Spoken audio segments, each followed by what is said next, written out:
YouTubes, how good is it to be back? We're why did you have to talk? Why did you have to talk right there? Just introducing the YouTubes. To lead the Huns yourself. All right, so they said some stuff right there. You heard it, but I'm not going to be listening and getting to the storyline quite yet. It's going to be about a minute and a half before I do that for you guys. Anyways, right now we are taking on the first campaign. The first mission, which is the Attila the Hun campaign in this great game, the sequel to what I already walked through. It's Age of Empires 2, the Conquerors expansion to Age of Empires 2, the Age of Kings, which I previously walked through last summer. It's a summer special. Figured I'd bring that back this summer. I know it was a long wait for you guys. It's like fingers on a chalkboard, waiting through the winter, waiting through the cold winter. I know you're depressed all winter. That's all you wanted for Christmas. It's what you want the Easter Bunny to bring you. It's wanted... I don't know any other holidays, but now it's here, so you don't have to worry about anyone bringing to you on a silver platter but me. So this is the third time I've recorded this, still working out the chinks and the rust and techie stuff in recording this game. It'll be fine, I just can't get fraps oriented with what I want to record. Anyways, early on, we are the Huns, so early on we're going to be getting in a little scuffle with Bleda and Attila. You would get the background to the storyline, but unfortunately, Fraps doesn't register recording those in-game cutscenes or the pre-game stuff as you turn on the game on the computer with like all the glorious fighting and things like that. It does not record that, so we're not going to be recording that. I know most of you are probably familiar with that and remember that from the Age of Empires 2 Age of Kings walkthrough. So we're going to be using an ambush to take care of Bleda, which you would probably more understand, but I apologize for Fraps, because Fraps is crap sometimes and doesn't record Siberian Dawn. Reference previous walkthrough. So just to take care of some more semantics, in this game it is nice. You have your objectives, your classic objectives. We don't have too much to explain right there. You have your hints, which are simple, and we can only reach the castle age, not a big deal. Those give you just things you should do, general strategy, and the scouts, which is another addition, which is great. It's really helpful, just to give early on, just to get adapted to the game. Once you get to know your enemies more so as they tend to carry on through a campaign, they're not as useful. But scouts act as a scouting report of your enemy. If you're familiar with sports or anything, and a scouting report just tells you what your enemies will commonly build and what your enemies will commonly focus on. Alright, so I'm not going to talk over these narrators anymore. I'm going to let you guys listen in on whatever they say as far as the in-game voiceovers. So we get into that and get to the game. Where are you two? There you are. We're pink, purple, whatever it is. I want to be a more manly color, like yellow. Not. Very well. The iron boar lairs near here. Let the one who kills this mighty beast lead our people. This way, Attila. I thought we were bros. You don't be ordering me around. Bleda will lead us to ruin. Perhaps he should not return from his boar hunt. Accidents Oh, really? happen. Get in the factory. Tracks, brother. Ride ahead and see if you can. Alright, I'm not going to flush the boar out like they tell you to flush your eye when you get something in your eye. I'm going to let you do it yourself. Smart move there, Al Einstein. Bring out the bow and arrow from half an inch away. Going for the Chansey in boar form. 350 HP. What have you been doing? Feeding that guy HP ups over the time? Apparently. So Blade is going to go down. What you want to do is use this tactic. You want to get in range where you think Blade gets the impression you're going to do the attacking, but no. We're going to make him kill it, and he's going to get killed because he and Attila. When Attila returns to Oh, what a privilege. I'm going to rule this great honorable tribe in the Huns, and we're going to be yellow now. Alright, so our objectives have changed. We'll get to that in a second. And any second now, those archers. Attila murdered Bleda. We were too late to stop the bloodshed. We are left with an honor. Oh, I think you're the curse. You are. And what were you doing in the forest, noble archer? If not waiting Circle you, kill you. So right now, we're getting our a little ambush, the second ambush already. So that just gives you an idea of how ruthless these Huns are.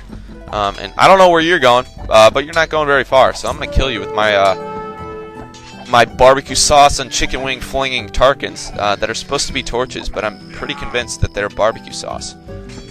Alright, so right now, no, we cannot. We don't need to do that. We don't need to do that.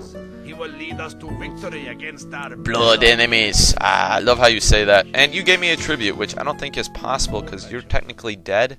And unless we're doing a little dead alive thing right here, going through different states of being, which is not cool. It's a little spooky. You're gonna give me some food and wood and gold. So anyways, right now I'm getting loom. According to a Scottish narrator, that's very important.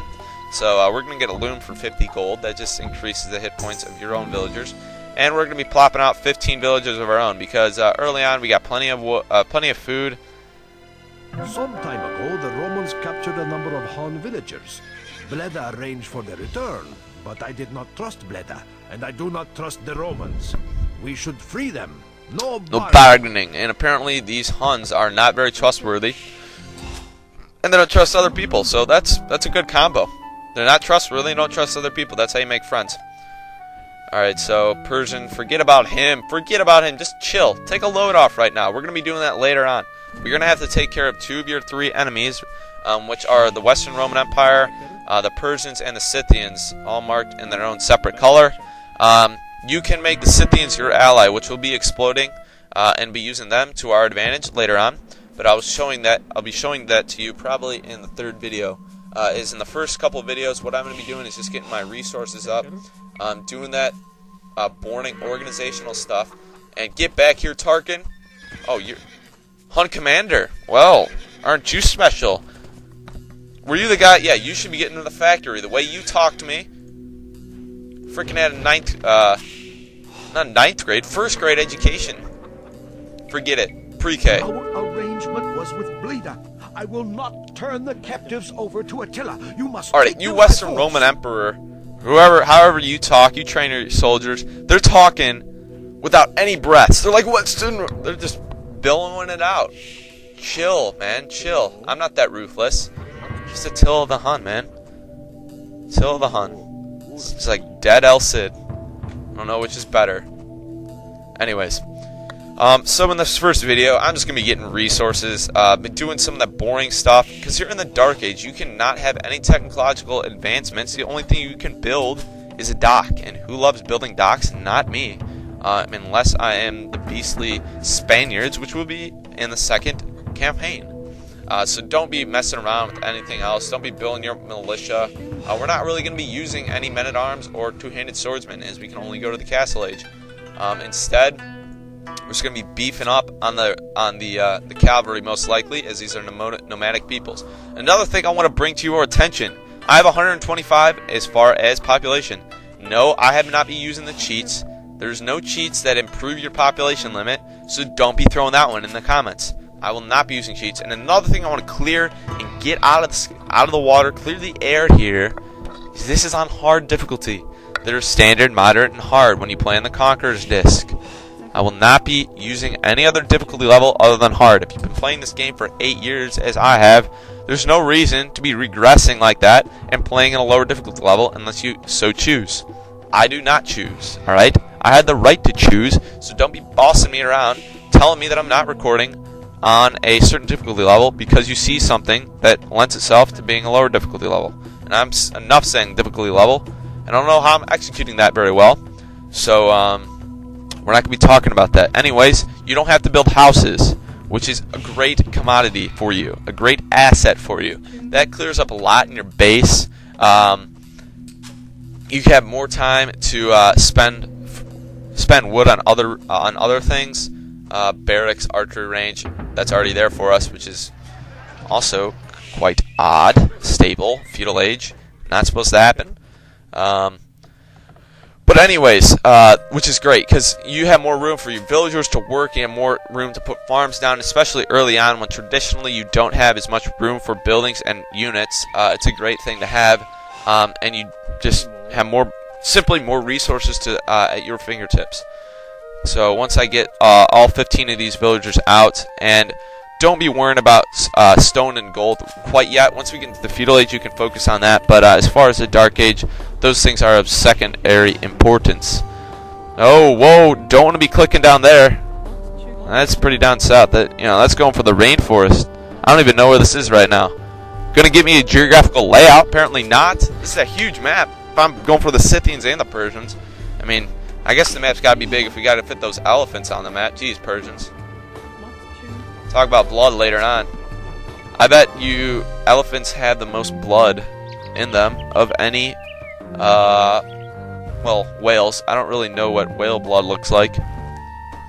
Why don't we get blood transfusions from whales? I mean, they could practically supply a whole country with blood. I mean, just got a blood whale of that blood over there. Huh. You don't need a blood transfusion on the dot. Maybe you can make you speak whale. I mean, me and Dory probably the only people who can do that. Oh, nice to have little bristles out in the front. You know, in the water. I actually don't want to have bristles. I'm kind of good with teeth at this point. Sure, Attila is too, huh? You like teeth? I'm sure you've bitten off a couple heads in your life with your mouth. Close your mouth, Attila. Alright, so, later on, as you see, there are horses right there. 3 horses. What are they doing? So that's a nice addition to this game, as the turkey is as well. If you get 10 horses and give 10 horses to the Scythians in a special flagged area, the Scythians will become your ally and will give you Mangadaya. Oh, Mangadaya, how I love you and how I love to look at you in the orange-coated clothing that you did have in the Genghis Khan campaign, but that is no longer. But we can be using those Mangadaya for our advantage later on, and we can be using the Scythians to take care of the Persians, as we're going to be taking care of the Western Roman Empire ourselves, as the Western Roman Empire tend to be a little far back in their advancement with the men-at-arms and the archers, so not quite as big of a threat as the Persians are. So right away, get the wheelbarrow up, and no, enough of the gold. Let's get some stone. The first things you want to do is you want to build a stone wall. Once you get into the feudal age, that is, stone wall right there with a gate attached between those 2 trees. You want to leave a little gap right here because the men-at-arms and the archers that the Western Roman Empire do produce will come to your base and want to have a gap to get into your base. And if you leave a little gap, that town center, you can just bring your own units, villagers into the town center, and you can attack the any units that come towards you with the villagers that you have in the town center. Pretty basic stuff, but it's nice to have as far as strategy at the very beginning before you have castles. And obviously in the feudal age you cannot make castles, but that's the first thing you want to do in the castle age, is to make a castle. And what we'll be using for the castle I will show you in a little bit, but obviously not in the first video. We're going to be in order the spicy, flavorful stuff later on. We're at in the bland stage right now. Like this, we just got honey barbecue. Later on we're getting the spicy flavor. Chicken wing right there. And that's about it. Once you get this town watch up, I recommend getting a couple more villagers, just because you want to increase your production rate and gather rate with the stone. That's going to be pretty vitally important. And don't produce too much, or don't use too much as far as food, because you're not going to allow yourself to get into the castle age even. And as the castle age is pretty sucks. I don't know. They suck your resources. 800 food, 200 gold. It's not the Imperial Age, but come on.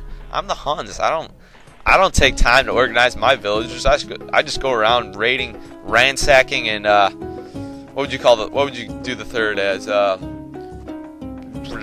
Rafting. Yeah, they raft on rivers, don't they? They raft. In a white rider raft. I don't know about that, but just take a nice stroll in your paddle boat. Hey, didn't you watch the Capital One commercials? I mean, those Huns are pretty cool guys. You know? They bought a canoe in that commercial. If you don't know what I'm referencing, get on the tube, check out this commercial. Alright, that would be nice. If I was that farmer, I'd be PO'd right now, but that Hun commander thinks he's bigger than big and likes to stand on people's vegetation. And they're probably pissed off at me for getting a lot of vegetables for them. They want meat. They want boar. They want chancy. Alright, so that's it for the first part. I hope you guys enjoyed as much as you could out of it. It was just strategy about resource gathering, boring crap. But we get into more exciting stuff in a little bit as we move on to the castle age. That's very nice. So in the second part, moving on to the castle age, putting down some castles, getting up some base defenses, and killing some Romans. And don't we love when columns fall? Thank you, Samson. See you guys in part 2.